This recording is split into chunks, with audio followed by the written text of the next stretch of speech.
구독과 좋아요, 댓글은 늘 야담상회의 힘이 됩니다.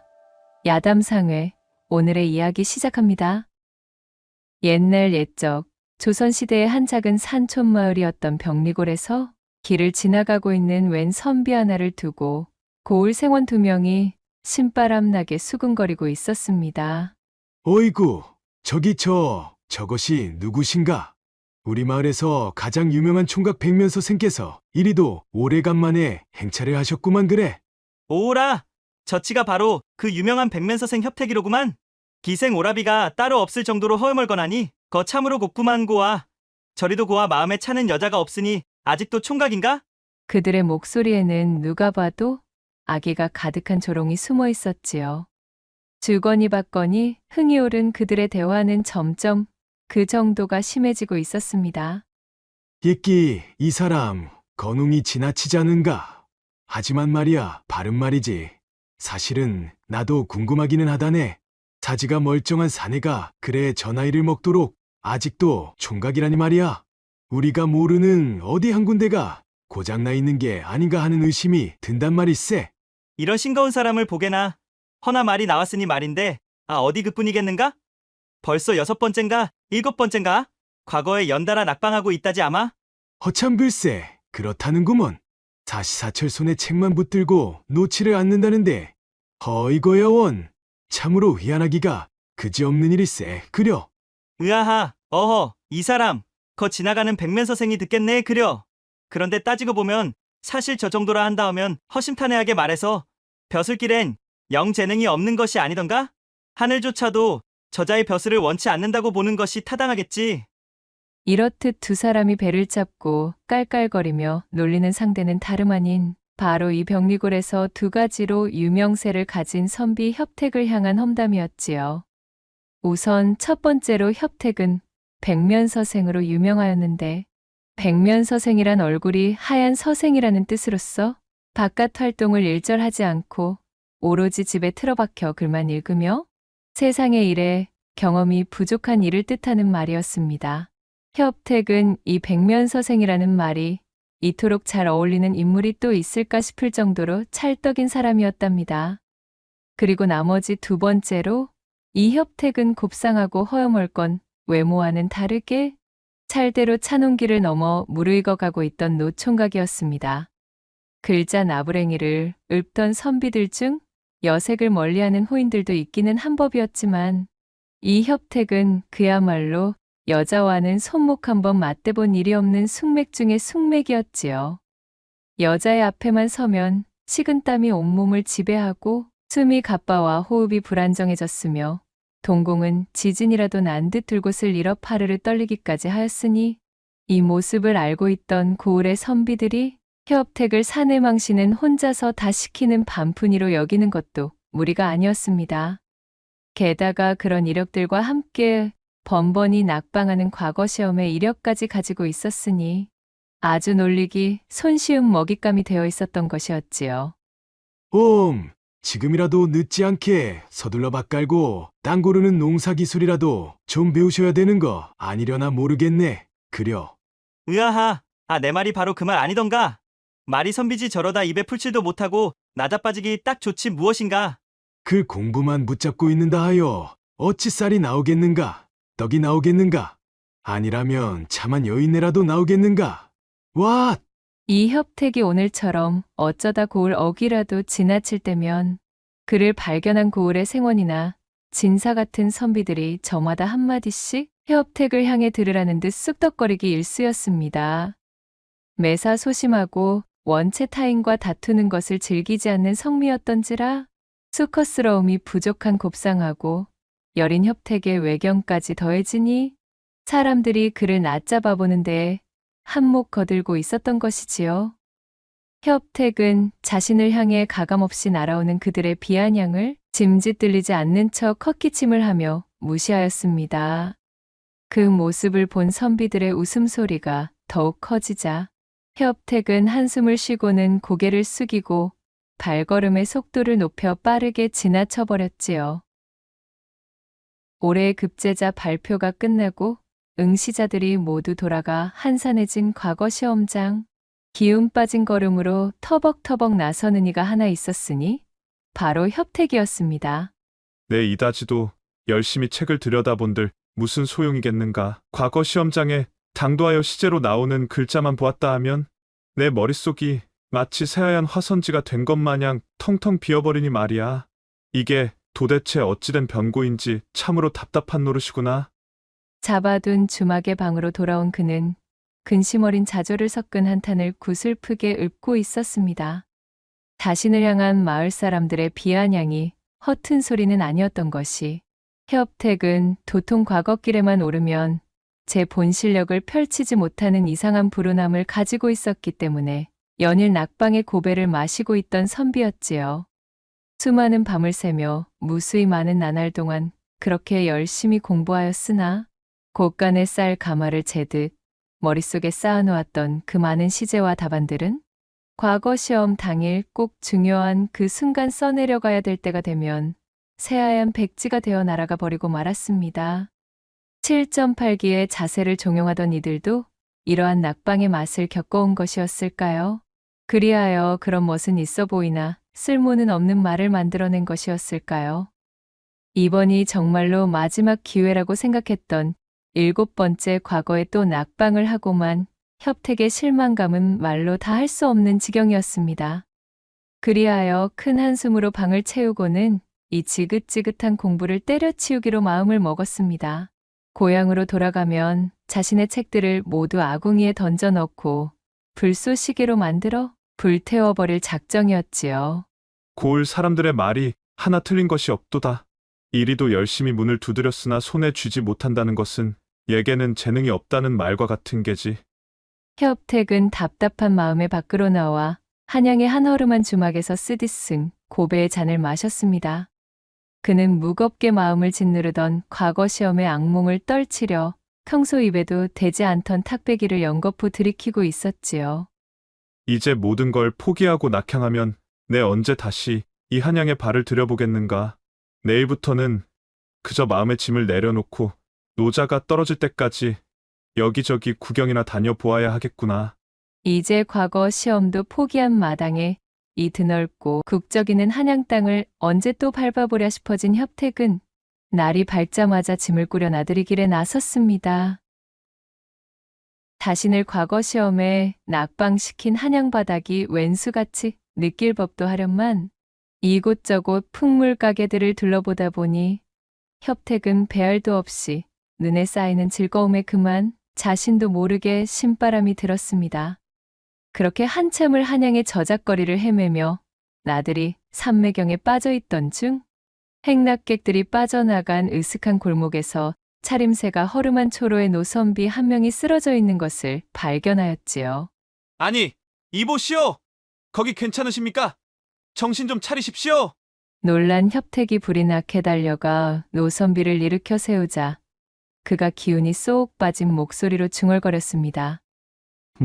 먹거리가 있으면 조금만 부탁하오. 며칠을 굶었는지 기억조차 나지 않는구려. 아, 알겠소이다. 여기 저 잠시만 기다려보시오. 그 말을 들은 협택은 품 안에서 노자로 삼으려 했던 엽전 몇 입을 꺼내들어 근처의 객잔으로 들어갔습니다. 그리고는 기력을 회복할 만한 먹거리와 탁배기를 사들고 다시 노선비에게 돌아왔지요. 자, 여기 많이 있으니 천천히 들어보시오. 굶주린 지가 오래일 때 갑작스럽게 음식을 탐하면 크게 경을 칠 수가 있으니 부디 차근차근 씹어 넘기도록 하십시다. 자, 참으로 고맙소이다. 노선비는 길 한 구석에 자리를 잡고 앉아서는 협택이 내민 먹거리 보따리에서 쑥개떡을 한 점 집어들었습니다. 그것을 입에 넣고는 탁배기 호리병을 들이켜며 부지런히 배를 채우기 시작했지요. 그 모습을 보던 협택도 때마침 시장하던 참이었던지라 노선비의 먹부림을 보고는 뱃속에서 꼬르륵 우는 소리가 들려왔지요. 우렁찬 꼬르륵 소리를 들은 노선비가 고개를 들고 협택을 위아래로 훑어본 다음 말했습니다. 한양 바닥에서 저 같은 행색이 초라한 늙은이 나부레에게 이리적선을 다 아시는 것을 보니 필시 한양 출신이 아닌 모양입니다. 그려. 어디 보자. 아, 과거 시험 때문에 한양에 당도하신 시골 선비님이시로구만. 거참으로 신통하게도 딱 맞추셨군요. 맞습니다. 본디 뜻을 펼치려 열심히 한양의 문을 두드렸으나 애석하게도 그것이 마음처럼 쉽지 않아 발길을 돌리던 참이었지요. 부산스럽게 음식을 씹어 삼키며 협택의 말을 듣고 있던 노선비가 어느새 돌아온 혈색으로 번들거리는 얼굴을 한번 쓱 훔쳤습니다. 이윽고 좀 전에 피골이 상접하던 노선비와는 달라진 눈빛으로 약간은 기이한 느낌마저 들 정도로 키득거리며 입을 열었어요. 진수가 하여 멀거너니 나쁘지는 않으나 타고난 이 기질이 담대하지 못하니 이거야 원 참. 아마도 선비님께서는 운때의 혈이 제때 뚫리지 아니하여 지금까지 재미를 보지 못하신 듯합니다요. 모르긴 몰라도 선비님은 지금 여인의 품이라고는 겪어본 적 없는 노총각일게로구먼요. 맞습니까? 느닷없는 노선비의 말에 협택의 백면서생 얼굴이 더욱 하얗게 질려버렸습니다. 아니, 그것을 어찌 아셨습니까? 제 이마에 그런 것이 써있기라도 하답니까? 참으로 놀랄 노자로군요. 하하, 이거 이 늙은이가 꼴의 관상을 보는 재주가 좀 있어나서 오지랖이 깊었습니다. 그려, 허나 선비님, 내 말을 명심하시면 매번 낙방하는 과거 시험의 불운을 꺾을 묘수와 여인의 품을 동시에 얻어낼 팔자도 희미하게나마 보이긴 합니다마는 노선비는 말끝을 흐리며 눈을 가늘게 떴고 그의 신통한 관상의 동력에 크게 관심이 동한 협택은 그의 팔을 붙잡고서는 간곡히 읍소했습니다. 선비님, 어르신, 제발 가르쳐 주십시오. 저는 지금 제 여정을 끝내고 고향으로 돌아가면 제가 가진 서책들을 모두 불태우고 글 공부를 버릴 작정까지 한 사내입니다. 제게 드리운 어두운 운명을 고칠 수 있는 방도가 있다 하면 부디 말씀해 주십시오. 에헴, 허나 이것이 뭐랄까, 천기를 어기는 행동과도 같아 이 무엇이랄까. 물론 너무 감사한 일이긴 하지만 지금까지 선비님한테 얻어먹은 음식으로는 조금 부족한 감이 없지 않아 있다는 그러한 이야기를 꺼내야 한다거나 할까. 노선비가 능글맞은 웃음을 지으며 눈을 흘겼고 그의 속내를 알아차린 협택은 당장 일어나 그를 객잔에 데려갔습니다. 그리고는 가지고 있던 노자를 탈탈 털어 객잔에서 파는 진미들을 대접하였지요. 노선비는 눈을 빛내며 걸신이 들린 아기처럼 제 앞에 음식을 개눈 감추듯 비워냈습니다. 협택은 개성바닥에 들러 각종 구경을 하고 재물포까지 당도하여 곳곳을 관광하려 빼둔 노자를 몽땅 이 노선비의 음식값으로 탕진하였답니다. 그만큼 협택은 절박했습니다.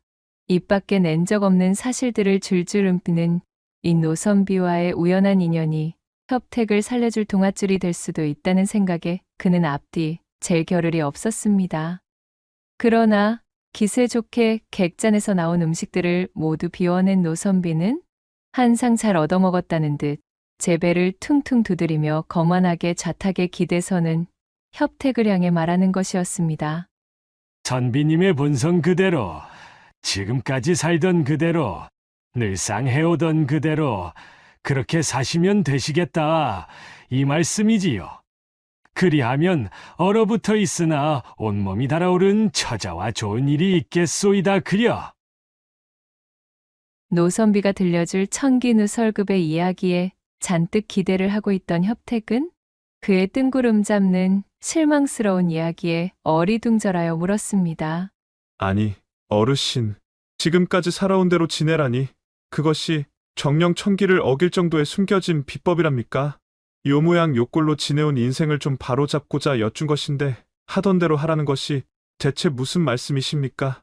게다가 얼어붙은 어쩌고에 달아오른 어쩌고는 또 뭐랍니까? 좀 더 자세한 설명과 확실한 해결책을 원했던 협택이 고개를 들어 노선비에게 따지려 들었으나 맞은편에 앉아 있어야 할 노선비는 거짓말처럼 자취를 감춘 뒤였습니다. 객잔 어디를 둘러봐도 노선비의 모습은 보이질 않았어요. 협택은 제가 가진 노자를 모두 털어 노선비에게 값비싼 먹거리들을 접대하였음에도 손에 쥔 결과 없이 그저 한양서 눈뜨고 코를 베었다는 생각에 허탈하여 쓴웃음을 터뜨리고 말았지요. 나원 이거야. 신통한 관상쟁이인 줄 알았더니 시골 선비 뒤통수를 후려먹는 무전취식 사기꾼이었단 말이던가. 하다하다 이제는 허름한 노선비조차도 나의 이타심과 착한 심성을 이용해 먹는구나. 아니지. 요즘 같은 세상에 남을 위해 어질게 굴고 있는 나 자신이 오히려 바보 같은 사람일지도 모르겠군. 아주 좋은 공부를 했다 손치고 비싼 학창료를 지불하였다 여기고 말아야겠구나. 한양바닥은 역시 무서운 곳이야. 그렇게 협택은 애잔함이 묻어나오는 몸짓으로 한숨을 흘렸습니다. 이윽고 객잔에서 몸을 일으켜 굶주린 배를 움켜쥔 협택이 노신사가 남긴 탁배기가 든 호리병을 챙겨 들고 천천히 객잔에서 걸어 나오자 날씨는 어느새 가벼운 눈발이 날리고 있었습니다. 그 좋다는 단양팔경 구경의리에 꼬깃꼬깃 아껴두었던 노자가 노선비의 입속으로 들어간 음식값으로 모두 동인하고 더는 한양에서 체류할 여비가 없었던 협택은 할 수 없이 고향 땅을 향해 발걸음을 옮기며 옷깃을 여몄습니다. 그렇게 중령까지 당도하여 고개를 넘으려는데 축 처진 협택의 어깨 위로 굵은 눈발이 떨어지기 시작했지요. 그새 더욱 거세진 눈발이 휘날리더니만 이내 묵직한 폭설로 변해버렸습니다. 이거 큰일이로구만. 날씨가 이리도 거세질 줄이야. 내딛는 발길에는 눈이 허리춤까지 푹푹 들어갔고 협택의 시야는 혼탁한 눈발 때문에 앞이 분간되지 않을 지경이었습니다. 점점 기온도 큰 폭으로 떨어지는 데다 초행이던 길마저 잃어 몸을 가누지 못하니 무서운 추위와 허기가 협택을 짓누르고 있었어요. 갈수록 태산이로구나. 처량하다는 말조차 아까울 정도로 공궁하기가 이루 말할 수가 없군. 이대로 체온을 잃었다가는 비명행사가 눈앞이겠구만. 참으로 과거에 낙방한 백면서생의 말로 답겠구먼. 그래. 그는 주막을 나설 때 조금 얻어왔던 표주박에 담아놓은 약주를 꺼내 들고는 벌컥벌컥 들이켰습니다. 어이구, 빈속에 들어간 약주가 몸 전체에 퍼지자 협택은 걸음을 옮기기 힘들 정도로 정신이 아득해져만 갔습니다. 몽롱한 발걸음을 놀려 길 닿는 대로 걸어대기를 반 시즌쯤 지났을까요? 협택은 더 이상 눈발이 날리는 겨울의 고개를 넘을 수 있는 상황이 아니었습니다. 몽땅 소진한 체력과 얼큰하게 달아오른 술기운, 그리고 하는 것마다 풀리지 않는 자신의 신세까지 될 대로 되라는 식의 마음이 협택을 지배하고 있었지요. 이윽고 온몸이 공중에 붕 뜨는 듯한 느낌을 받으며 아련해지는 정신줄마저 끊겨 그는 그대로 눈밭 한가운데 쓰러져 까무러치고 말았습니다. 이곳은 어디인고? 깨질 듯한 숙취와 혼미함에 얼굴을 찌푸리던 협택이 눈을 뜨고 정신을 차렸을 때 낯선 방 안에서 따뜻한 온기가 느껴졌습니다. 그가 정신을 차리며 몸을 일으키려는데 자신의 눈앞에 얼핏 비치는 새하얀 소복 차림의 한 처자를 발견했지요. 맨정신의 협택이었다면 처자를 상대로 말 한마디 제대로 꺼내기도 힘들었겠지만 지금의 그는 몽롱함에 제정신이 아니었습니다. 이보시오. 당신이 나를 구제한 것이오? 참으로 감사하기 그지없는 일이구려. 정말이지. 그대가 아니었으면 이 엄동설 안에서 영락없이 통장이 될 뻔하였거늘. 밀려오는 두통을 애써 참으며 협택이 처자를 향해 감사를 표했습니다. 하지만 의뢰 처자 쪽에서 들려와야 할 겸양의 인사 같은 것은 일절 없었습니다. 숨소리 하나 들리지 않는 스산한 정막만이 협택을 맞이할 뿐이었어요. 이를 이상하게 여긴 협택이 고개를 들어 처자를 바라보았습니다. 그녀는 핏기 하나 없이 새하얀 피부에 이승의 사람인지 저승의 사람인지도 구분할 수 없을 정도로 기가 막힌 몽롱한 기운을 뿜고 있는 것이었습니다.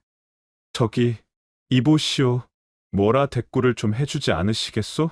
그리 섬뜩하게 입을 닫고 계시니 내가 꼭 망자와 이야기하는 사람 같구려.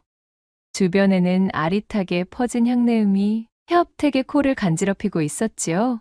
그 와중에도 여전히 아무런 반응도 없는 처자의 낯빛을 읽으려니 어쩐지 온몸의 기운이 빠진 듯한 감각에 제 뜻대로 움직여지지 않는 것이 허우적대며 물속을 거니는 느낌이 든 협택은 의아한 기분으로 생각했습니다. 기이하도다. 이것이 꿈인가, 생시인가? 어쩌면 나는 벌써 죽어 나자빠져 저승의 문턱을 밟은 것일지도 모를 일이구나.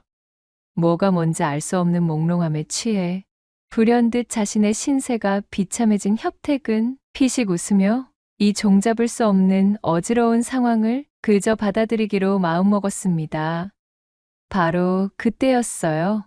줄곧 아무런 말도 없던 처자가 협택의 곁으로 다가오며 그의 가슴팍에 자신의 손을 척 얹는 것이 아니겠어요. 그리고는 어루만지듯이 손을 움직여 협택의 몸을 훑어나가는 것이었습니다. 처자의 손길을 받아내던 협택은 고개를 끄덕이며 생각했습니다. 자신 같은 비루한 숙맥의 백면서생에게 이리도 저돌적인 행동을 취할 처자가 있을 리 없고, 그리하여 이것은 한바탕 기이한 꿈속의 일부일 것이라고 말이지요. 이보시오, 처자. 나는 이제 모르겠소이다. 이것이 꿈이든 생시이든 이승이든 저승이든 고배만 마셔온 내 인생이 그저 우습기에 한 번쯤은 내 마음대로 해볼 작정이오. 내 목숨을 구해주셨으니 기왕 구해주신 김에 조금만 더 적선하는 셈 치시고 이 못난 놈의 이판사판을 받아주시구려. 그렇게 현실이 아니라는 확신의 용기를 잔뜩 얻은 협택은 방 안 가득 깔려있는 진한 향내음을 크게 한번 들이켰습니다.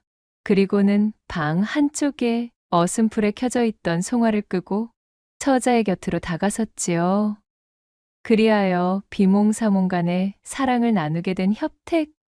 한참이나 실랑이를 벌이며 얼렁뚱땅 일을 치르고 있는데 무언가 이상해도 단단히 이상했습니다. 그것 참. 이것이 무슨 조화인지. 협택이 땀이 뻘뻘 흐를 만큼 열성을 다해 갖은 음양의 조화를 부리는데도 자신의 품에 파묻힌 처자의 몸은 마치 동태 마냥 차갑기 그지없었습니다. 칼바람이 부는 얼음장에 갇힌 마냥 서늘한 냉기가 감돌고 있지 뭐겠어요. 이리도 격렬히 합판을 치르고 있음에도 불덩어리가 되어 타올라야 할 자신과 처자의 육신은 냉랭한 기운이 뿌리 박혀 좀채불이 붙을 생각을 하지 않는 것이었어요. 그야말로 이승의 감각이 아니었지요. 두려움과 기묘함이 공존하는 합일에 마침내 마지막 순간에 당도하고는 털썩 쓰러지고 말았는데요. 그렇게 눈도 제대로 뜨지 못한 협택이 비몽사몽간에 합판을 하고 나자 처자는 이제 그만 되었다는 듯 자신의 옷가지를 주워 입고는 협택의 옷도 정성스럽게 입혀주었습니다. 비록 서늘한 냉기가 흐르는 방사였지만 다정하게 자신을 수습해주는 처자에게 끈끈한 춘심을 느낀 협택이 빙그레 웃으며 말했습니다. 보시오, 그대여. 참으로 고맙소이다. 거듭 고맙다는 말을 아끼지 못하겠소. 오늘 그대에게 받은 은혜로 내 남은 인생을 버틸 기운이 되겠구려. 협택은 몽롱함에 취해 자신이 무슨 소리를 내뱉는지도 알지 못한 채 그녀를 껴안고는 깊은 잠 속으로 빠져들었습니다. 그리하여 머나먼 곳에서 희미하게 새벽 닭이 우는 소리가 들려왔고 새아침에 동창이 밝아왔습니다. 한껏 개운해진 몸으로 잠에서 깬 협택. 이윽고 마른 세수를 하며 기지개를 켠 그는 주변을 둘러보고는 아연실색하지 않을 수 없었습니다. 자신의 품에 안겨 있어야 할 처자는 온데간데 없고 자신이 누워있던 방은 버려진 지 좋기 몇 년은 되어 보이는 흉흉하기 그지없는 폐가였던 것이지요. 바닥엔 잡동사니와 낙엽이 뒹굴고 있었고 문풍지들엔 구멍이 숭숭 뚫려 밝은 날에 봐도 섬뜩하기가 이루 말할 수도 없는 장소였습니다. 아니, 대관절 이것이. 협택은 몸을 일으켜 옆방으로 건너갔어요. 그런데 웬걸, 이게 무슨 조화인가요? 그곳에는 동사한 듯한 모양새의 시신 세 구가 멍석에 말려 놓여 있었습니다. 으아, 이것이 무엇인가? 멍석 중 하나를 들춰본 협택은 그 자리에서 엉덩방아를 찌우며 넘어지고 말았습니다. 멍석 아래의 시신은 분명 간밤 자신과 합헌을 치룬 그 처자였던 것이지요. 나머지 두 구의 시신은 처자의 부모로 보이는 노인과 노파의 것이었습니다. 우와! 사람 살려! 그야말로 뒷덜미가 쭈뼛 써버린 협택은 미친 사람처럼 소리를 빽 지르고는 뒤도 돌아보지 않고 불이 나게 뛰쳐나와 미친 듯이 내달리기 시작했습니다. 차를 파고드는 한겨울의 차디찬 공기에도 온몸에서 땀을 비오듯 쏟으며 도망치던 협택. 그렇게 얼마나 달려댔을까요?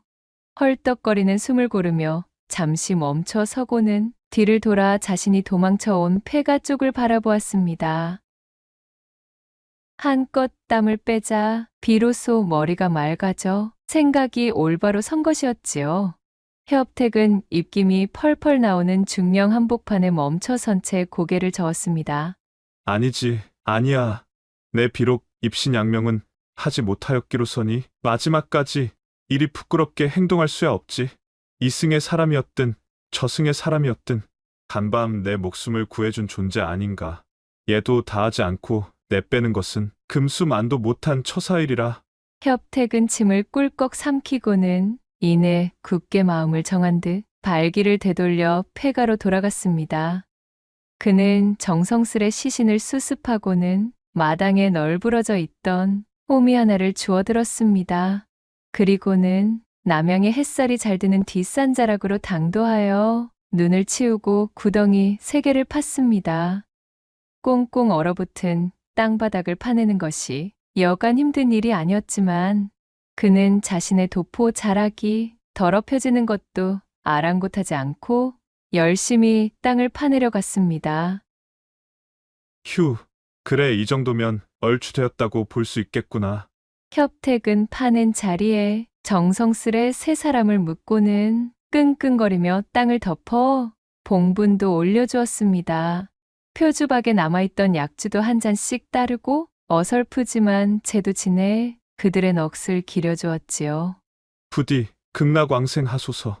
내 자세한 사연은 모르겠으나 이 모진 세상 한이라도 헐을 풀어버리시고 저 세상에서는 행복하게들 사시오. 그렇게 녹초가 될 정도로 모든 일을 끝마치고 돌아오니 온종일이 걸려 또다시 날이 저물어 있었습니다. 어디 보자. 이제 마지막 일만 남았구나.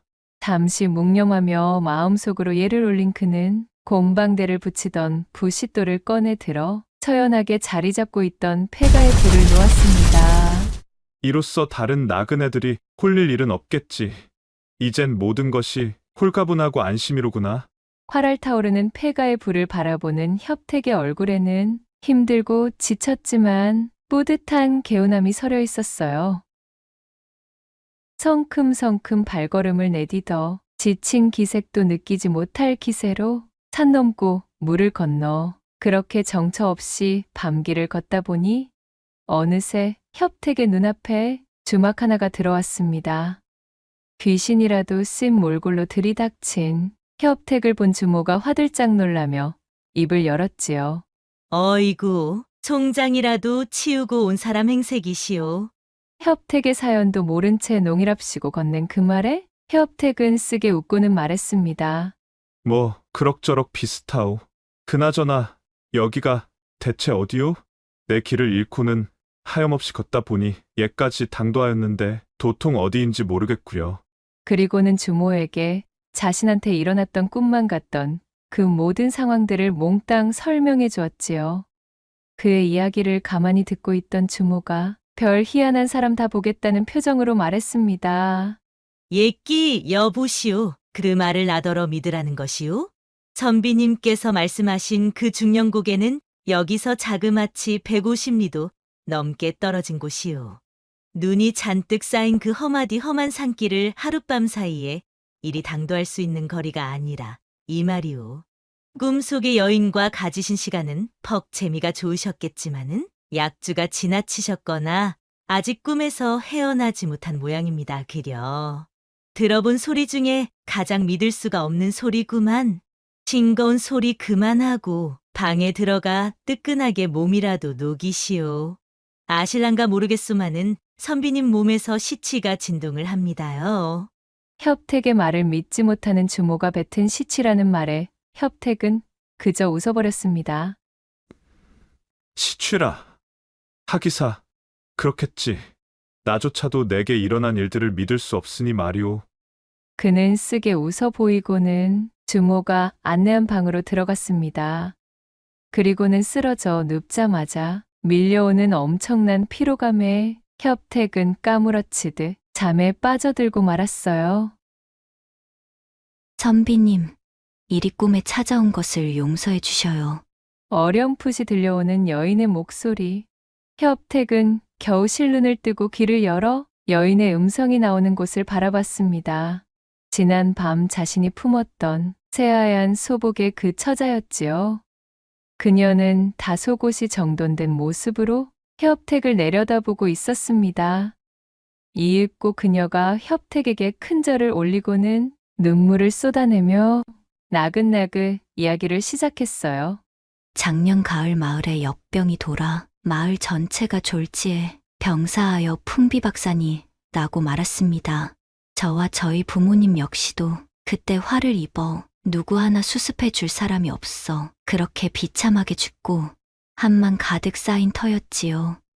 이승과 저승의 경계에 발이 묶여 저승으로 승천하지도 못하고 있었습니다.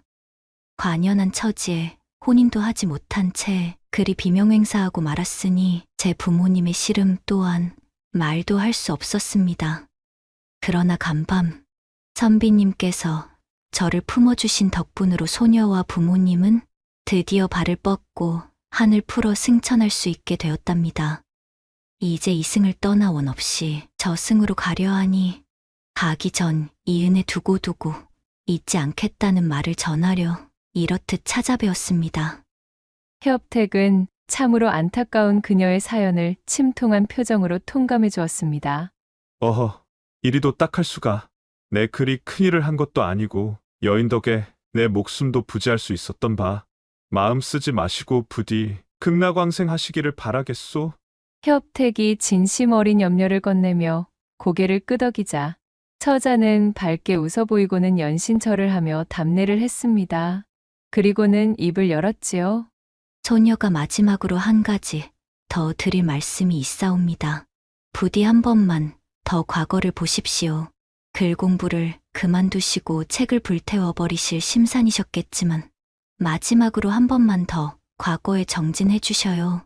소녀가 드리는 보은이자 간청이 오니 부디 제 청을 물리치지 마시고 한 번만 더 과거를 준비하시어 주셔요. 참으로 감사했습니다, 선비님. 그 말을 끝으로 여인의 형체는 깨끗하게 사라져버렸고 협택은 잠에서 깨어났습니다. 실로 기묘한 일의 연속을 경험한 그는 천장을 올려다보며 깊은 숨을 들이켰어요. 그리고는 이내 얼마 전 객잔에서 자신의 노자를 바쳐 음식을 대접했던 관상쟁이 노선비가 했던 말이 떠올랐습니다. 그리하면 얼어붙어 있으나 온몸이 달아오른 처자와 좋은 일이 있겠소이다 그려. 참으로 기이한 일의 연속이로구나. 어쩌면 그 노선비는 사기꾼이 아니라 참말로 내게 총기를 누설했을 수도 있겠다는 생각이 든다. 이 역시 하늘과 닿아 있는 뜻이 있겠지. 내 고향으로 돌아가면 마지막으로 한 번 더 힘을 내보리라. 다음 날 원동이 트기도 전에 주막에서 나와 고향을 향한 협택은 각오를 다져 전력을 다해 글 공부에 임했고 다음 해 봄이 되던 때에 마치 거짓말처럼 과거에 급제하여 어사화를 쓰게 되었습니다. 마치 관상쟁이 노선비가 읊어준 대로 숙맥이지만 마음만은 어질고 착했던 협택이 늘 그래왔듯 늘 하던 대로 이타심을 발휘하여 착한 마음으로 행동한 것이 끝끝내는 빛을 발하고 그 결실을 맺을 거라는 것을 알려주기라도 하든 말이지요. 협택은 보기 좋게 자신을 비웃던 서생들이 있는 고향으로 금이환영하였습니다. 이제는 그 누구도 협택을 앞에 두고 험담 따위는 할 수가 없었지요. 감격에 겨웠던 협택은 그 뒤로도 매 여인과 그 부모의 묘에 방문하여 빠짐없이 제사를 지내주고 넋을 위로해 주었습니다. 그 후 벼슬길에 오른 그는 민생을 굽어 살피는 관리가 되어 조정에서 그 이름을 높여 그토록 염원하던 입신양명을 이루게 되었다는 후문이 옵니다. 구독과 좋아요, 댓글로 야담상회를 응원해 주셔요. 늘 잊지 않고 야담상회를 찾아주시는 여러분들 시청해 주셔서 참으로 감사하옵니다.